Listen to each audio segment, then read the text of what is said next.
Wonder Wheel production designer on the artist who has breathed new life into Woody Allen's films. Having worked with the prolific Woody Allen on over 30 films since 1980's Stardust Memories, three-time Oscar-nominated production designer Santo Loquasto is well acquainted with the writer/director's likes and dislikes, his aesthetic preferences, and his general approach to storytelling, which has made the introduction of a new collaborator in recent years all the more exciting. With Café Society, released last year, Allen brought three-time Oscar-winning cinematographer Vittorio Storaro, of Apocalypse Now, into the fold, which has only increased the theater and film designer's desire to up his game with each new film. With Wonder Wheel, one of Allen's period films, which Loquasto relishes, the production designer was tasked with recreating the Coney Island of the filmmaker's younger days, a place that, due to time and weather, no longer exists. Below, Loquasto discusses his collaboration with Allen and his new Italian DP, and a film involving more green screen than any Woody Allen film ever has. What aspects of Wonder Wheel were attractive to you? It's an area we've delved into over the years, but never spent such a concentrated period of time in, Coney Island, specifically. That was a fascinating problem. Although I haven't shot there since radio days, you're somewhat familiar, and then of course there's the hurricane. So you knew that much of Coney Island had been altered in the last 5 or 6 years. We knew in advance that that was going to present a problem, which it did. Many things had changed anyway, let alone simply washed away. It was a wonderful project, and these projects in the last few years with Vittorio Storaro, DP, have added such another dynamic to them, just his approach to filmmaking. While it varies according to the material, he invests in it in a very particular and personal way. And it's always fascinating to observe that.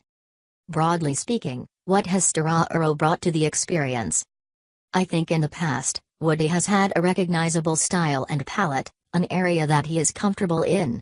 Those of us who have worked with him for a long stretch, while we know our way around that, we also know that we're obliged to try to make it a little more interesting, or a little less predictable. Vittorio is aware of Woody as a filmgoer, and had only done one film, with Allen, prior to this.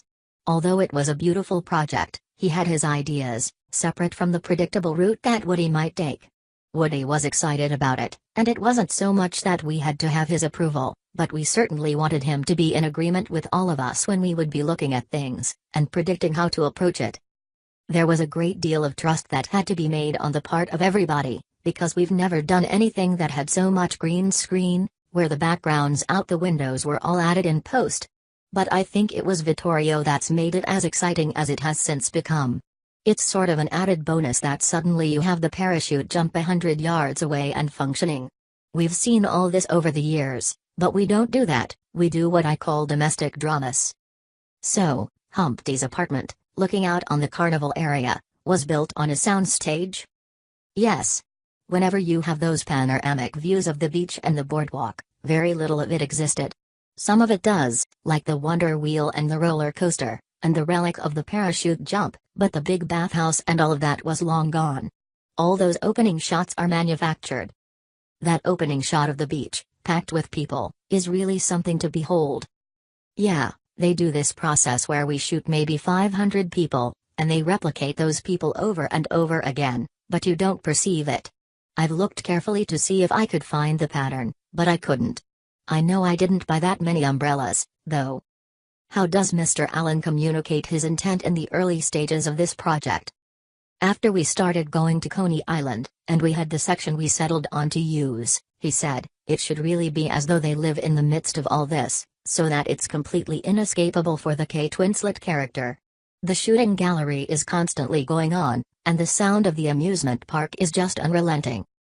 I actually remembered a genuine location that we had used for a jazz club in Sweet and Lowdown. It was this old turn-of-the-century civic area in a Christian day camp, which is now a Jewish day camp, ironically. It's a wonderful structure, and on the second level, it was an open area. I had said it would be as though they lived in this space that has been compartmentalized and made into living quarters for itinerants who work in the amusement park. Ultimately, we wound up using that for inspiration, and we created it all on a sound stage. To clarify, you shot some exteriors in Coney Island, and the rest was created on sound stages? What we created on the sound stage was the living quarters. You went up a flight of stairs in the park, and then you'd step into the sound stage when you get up to the landing. It was this odd place. Like many resort spaces, it's full of windows to let air and light into the expansive space.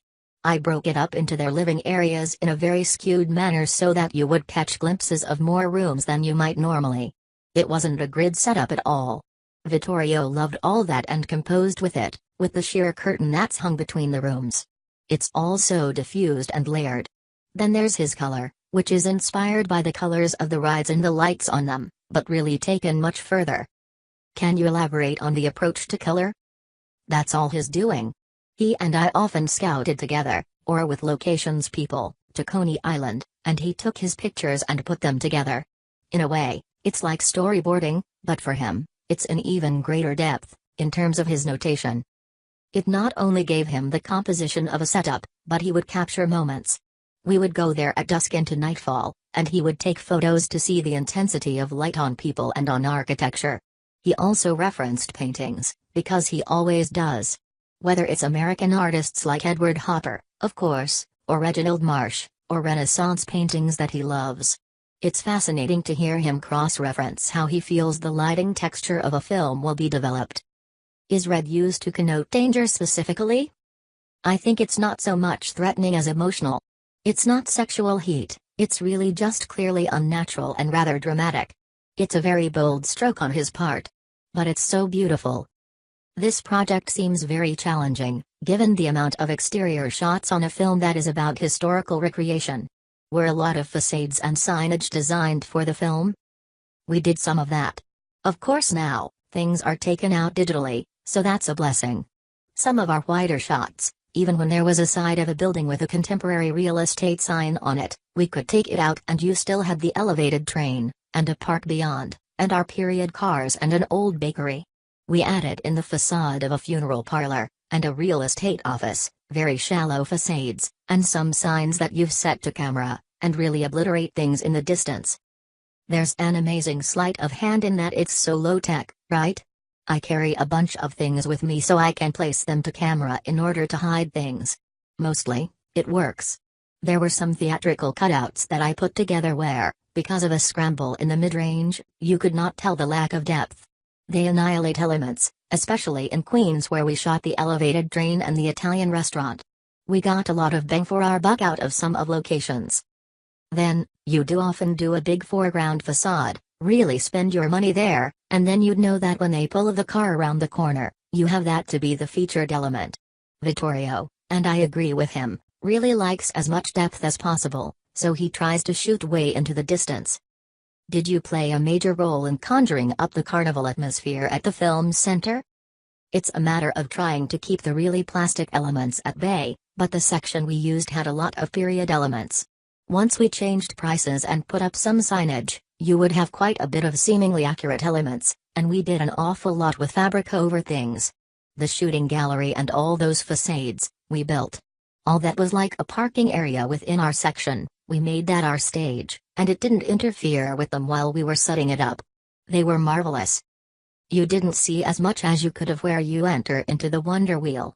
It's just fantastic looking, and it's been largely like that for 50 years. Beyond Storaro's involvement, was there anything that stood out as unique about Wonder Wheel in particular? Woody's period films are always fun because he's very clever in the music department. He brings his own personal flavor to it all. But there's a sort of underbelly aspect to it. It wasn't as grimy as I thought it was going to be, but it still delved into that area of people, Jim Belushi's cronies, fishing out on the wharf. It was fun to have that, as opposed to cocktail parties on the Upper East Side. It was quite an undertaking, and as you pointed out, because so much of it was exterior, it was very ambitious for us.